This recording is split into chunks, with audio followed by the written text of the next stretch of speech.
beautiful beings. Before we get started with today's story, I just wanted to say thank you for the overwhelming support and love you guys have shown me, and thank you for joining me on my journey.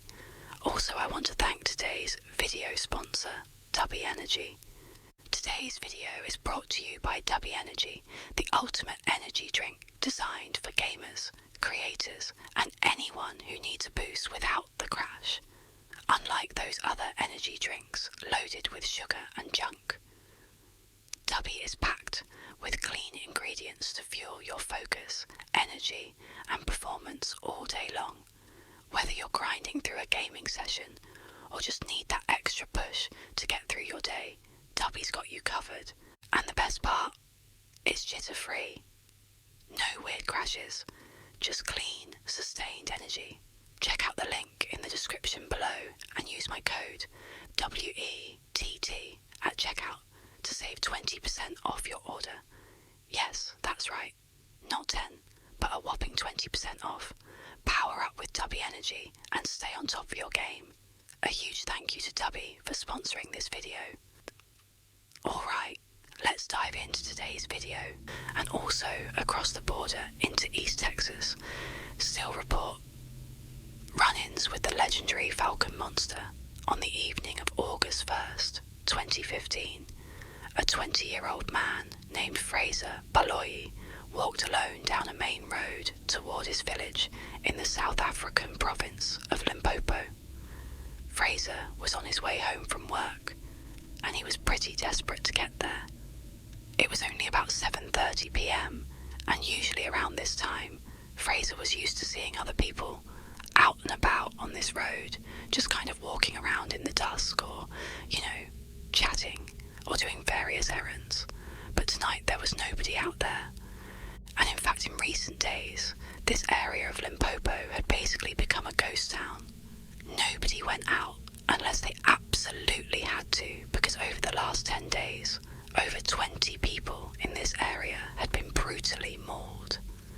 The victims had all insisted that the creature that had mauled them was some kind of four-legged demon, and they had begun calling it the Beast.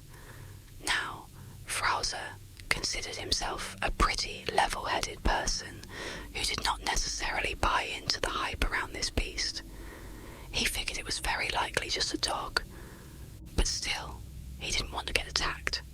And so, as he walked down this vacant road, he periodically looked over his shoulder just to make sure no dog was following him. As Froster continued to walk along, he looked up and saw the huge forest fire that was raging on a mountain, miles and miles off in the distance. A few days ago, the fire had started, and from Fraser's perspective, it still seemed to be going strong. In fact, in the darkness, it almost looked like the mountain was glowing red. Just then, Fraser noticed the turn-off for the shortcut that would take him through some forest back to his home. And when he got there, he stopped and looked over the shoulder one more time to make sure he was still all alone, and he was. And then he stepped off the main road into the woods and into the darkness. Under the tree canopy, the night suddenly seemed a lot darker. Fraser did his best to think about the chores he needed to do for his mother once he got home, instead of thinking about the beast. But he'd only been on this path for about 300 feet when he suddenly heard a rustling from behind him. And so, right away, Fraser stopped and turned around and looked where the noise was coming from, but all he saw was darkness. There was nothing there. And so Fraser for a whole minute just stood there staring out into the tree line, waiting for something to move. But nothing did. And so Fraser told himself he was just being paranoid. Everything was fine. And then he turned back around and kept on walking. But pretty quickly his walk turned into a jog, and he was almost to the end of this path, almost out of the forest. He could see his village. It was right there when he heard noises behind him again. Except now, in addition to the rustling sounds, he heard a new sound. It was like a wheezing sound, like a sick animal that was breathing heavily. Now Fraser knew he was not just being paranoid. Something was out there, and it seemed like it might be following him. Without slowing down, Fraser looked over his shoulder again to see what was out there. But again, he just saw nothing. It was just shadows. However, when he turned back around and kept on going towards his village, he heard this loud crashing sound behind him, like a massive animal had leapt out of the brush and landed on the path behind him.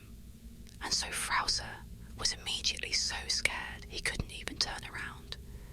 He just started sprinting toward the village, and all he could hear behind him were these loud pounding footsteps as whatever this was gaining on him. And so Frowser was so instantly terrified that instinctively he just started sprinting off without even looking behind him. And so as he's running, this thing's gaining on him. And again, he can hear this awful wheezing sound coming from whatever this is, as if there was something wrong with its lungs. And in Fraser's panic as he's sprinting through the forest, Fraser's telling himself, it's just gotta be a rabbit dog. That's why it's making those sounds. But he knew that didn't track. This thing is huge. This can't just be a rabbit dog. And so Fraser just kept on running, and finally he got out of the trees, back into his village, and at the exact same moment, the pounding footsteps behind him came to a stop. But again, Frowser, he didn't turn around. He's too scared. He just ran for his door. His house was right there in front of him, and he gets to his door. He's about to open it up, and right as he does, he feels the searing pain in his neck. This creature, whatever it was, had leapt and grabbed onto him and bit down on the back of his neck. And so Frowser crumpled to the ground and threw his arms up over his head to protect himself. And with one eye he can see is this massive black creature on top of him, chewing on the lower half of his face. And so Frowser, he couldn't even feel any pain. He began screaming for help, and he tried to push it off of him, but he couldn't. And then, a second later, a flash of metal came across his eye as his mother and other villagers who had seen this happening and heard him screaming came out and began smashing whatever this was with shovels. And so, a second later, Fraser's pulled away and dragged towards his house, and this huge black creature, it marched over to the edge of the tree line and just stopped, turned, and looked back at Fraser and his mother and the neighbours. And Frowser, as he's sitting there in total shock, he can tell that whatever this thing is, this enormous dog-like creature, this had to be the beast. That's what just attacked him. And in this moment, Frowser realised, this creature may have the shape of a dog, but it was not a dog. South Africa has its share of wild dogs, jackals and hyenas, and typically they're multicoloured and fairly small.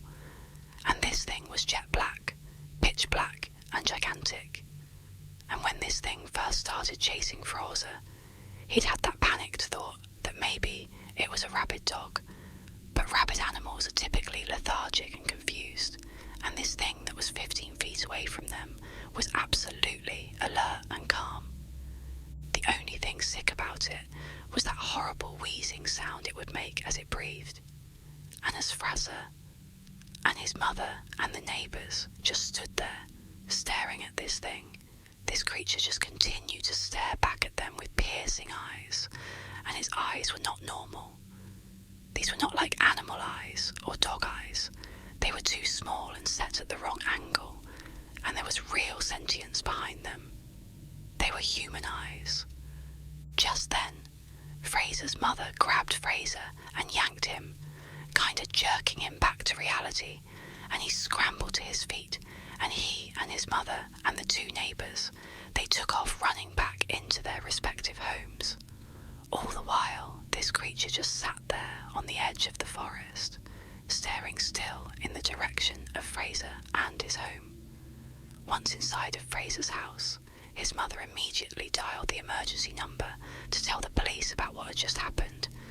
But the police told her they were not going to send people out there to deal with some dog. And so, Fraser's mother decided she would just treat her son's wounds on her own until this dog-like creature had left, and then, once it had, she would get him a ride to the hospital. However, as Fraser and his mother stared out the window at this creature, it didn't leave. It just sat there staring back at Fraser and his mother with these hideous human eyes for hours and hours. Finally, in the morning, it was gone. The attack on Fraser was the last straw for the people of his village. They believed the creature that had bit his face was the demon beast that had hurt so many other people.